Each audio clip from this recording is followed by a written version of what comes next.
Hello students. तो अब तुम्हारे फर्स्ट बोर्ड एग्जाम्स खत्म हो चुके हैं और सीबीएसई ने ऑफिशियली अपने सेकंड बोर्ड एग्जाम्स की डेट शीट को फाइनली पब्लिश कर दिया है।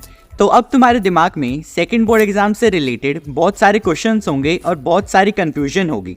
तो बिल्कुल भी स्ट्रेस मत लो, क्योंकि आज की इस वीडियो में मैं तुम्हारी सारी कंफ्यूजन को बिल्कुल ख़त्म कर दूंगा।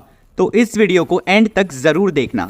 वीडियो को शुरू करने से पहले चैनल को अभी सब्सक्राइब कर लो, क्योंकि इस साल मैं आपके लिए NCERT line by line explanation, strategy videos और मोटिवेशनल वीडियोस इसी चैनल पे रेगुलरली पोस्ट करने वाला हूँ।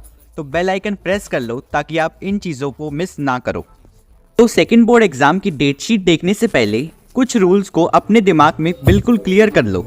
सबसे पहले, सेकंड बोर्ड एग्जाम्स ऑप्शनल हैं, मतलब इनको देना कंपलसरी नहीं है। दूसरा, तुम सिर्फ 3 सब्जेक्ट्स का ही इम्प्रूवमेंट एग्जाम दे सकते हो, सभी सब्जेक्ट्स का इम्प्रूवमेंट एग्जाम देने का ऑप्शन नहीं है। तीसरा और सबसे इम्पॉर्टेंट ये कि तुम्हारे रिजल्ट में सिर्फ बेस्ट मार्क्स ही काउंट होंगे।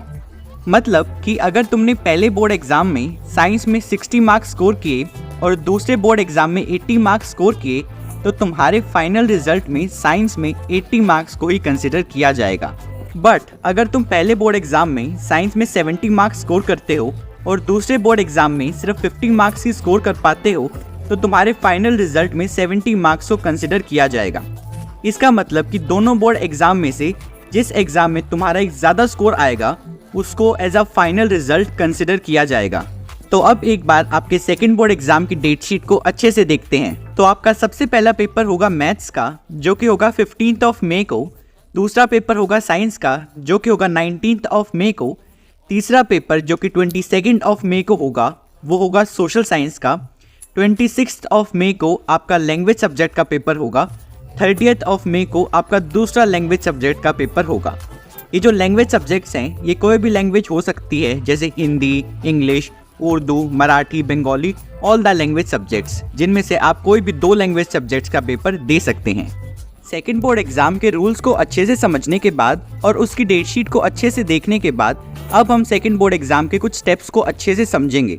तो सेकंड बोर्ड एग्जाम में अपीयर होने के मेनली 3 स्टेप्स हैं। सबसे पहले स्टेप में आपको अपने स्कूल में जाना है और अपने स्कूल को इन्फॉर्म करना है कि आप कौन कौन से सब्जेक्ट्स में दोबारा बोर्ड का एग्जाम देना चाहते हैं। इसकी बेसिस पे आपका स्कूल एक LOC यानी कि लिस्ट ऑफ कैंडिडेट्स बनाएगा और उसे CBSE को फॉरवर्ड करेगा।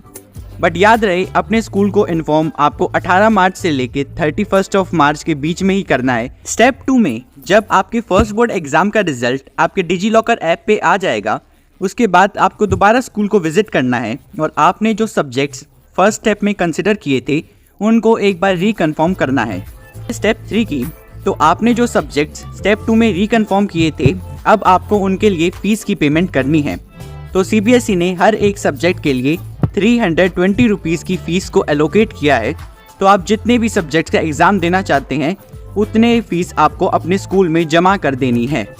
आप ये फ़ीस की पेमेंट अपने फर्स्ट बोर्ड एग्ज़ाम के रिज़ल्ट के 5 दिन के अंदर अंदर कर सकते हैं। बट अगर आप 5 दिन के बाद इस फीस की पेमेंट करते हैं तो CBSE आपके ऊपर लेट फीस चार्जेस अप्लाई करेगा। मतलब कि अगर 5 दिन के अंदर आप 3 सब्जेक्ट की फ़ीस भरते हैं तो आपको टोटल 960 रुपीज़ भरने हैं। बट अगर 5 दिन के बाद आप पेमेंट करेंगे तो आपको टोटल 2960 रुपीज़ पे करने पड़ेंगे, क्योंकि CBSE 2000 rupees late fees charge भी अब अप्लाई करेगा। अब एक इम्पॉर्टेंट बात सुनो। सबको लगता है कि सेकंड बोर्ड एग्जाम देना एक सेफ चॉइस है, बट रियलिटी इससे बिल्कुल डिफरेंट है। अगर तुम अपने पहले बोर्ड एग्जाम में 100 में से 85 या 90 मार्क्स स्कोर कर रहे हो तो दोबारा बोर्ड एग्जाम्स मत दो। इंस्टेड इस एनर्जी को अपनी क्लास 11th की प्रिपरेशन में यूटिलाइज करो। बट अगर तुम अपने बोर्ड एग्जाम में 100 में से सिर्फ 60 या 65 मार्क्स ही स्कोर कर रहे हो और तुम्हें ये पूरा कॉन्फिडेंस है कि अगली बार तुम 10 या 15 मार्क्स इंक्रीज कर सकते हो, तो दोबारा बोर्ड एग्जाम देना एक सेंसिबल चॉइस है।